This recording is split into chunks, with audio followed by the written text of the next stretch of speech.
একবার হুজুর আকরাম সাল্লাল্লাহু আলাইহি ওয়াসাল্লাম সাহাবা ইকরামদেরকে বলেন, আতাদরুন আমার মুফলিস, তোমরা কি জানো গরিব অসহায়কে? তো সাহাবা ইকরামরা বলেন যে আল মুফলিসু মান লা দীনা ওয়ালা দিরহামা, গরিব অসহায় তো ওই ব্যক্তি যার কাছে কোনো দিনার নাই, দিরহাম নাই, টাকা পয়সা নাই, ঠিকমতো খাবার জোগাইতে পারে না।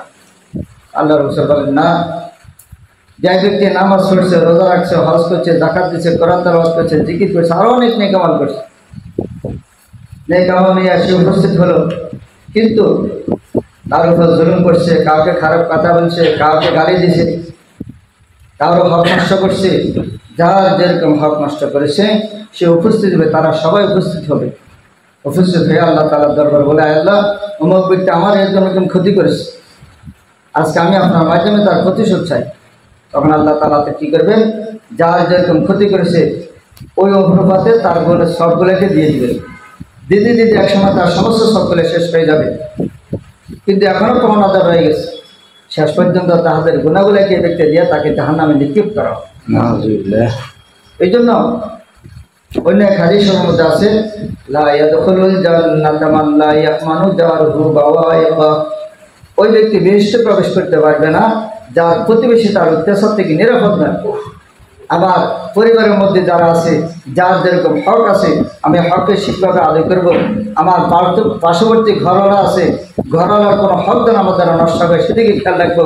আমার পার্শ্ববর্তী বাড়ি যারা আছে তাদের জন্য এরকম কোনো হক আমার দ্বারা নষ্ট না হয় সেই দিকে খেয়াল রাখবো।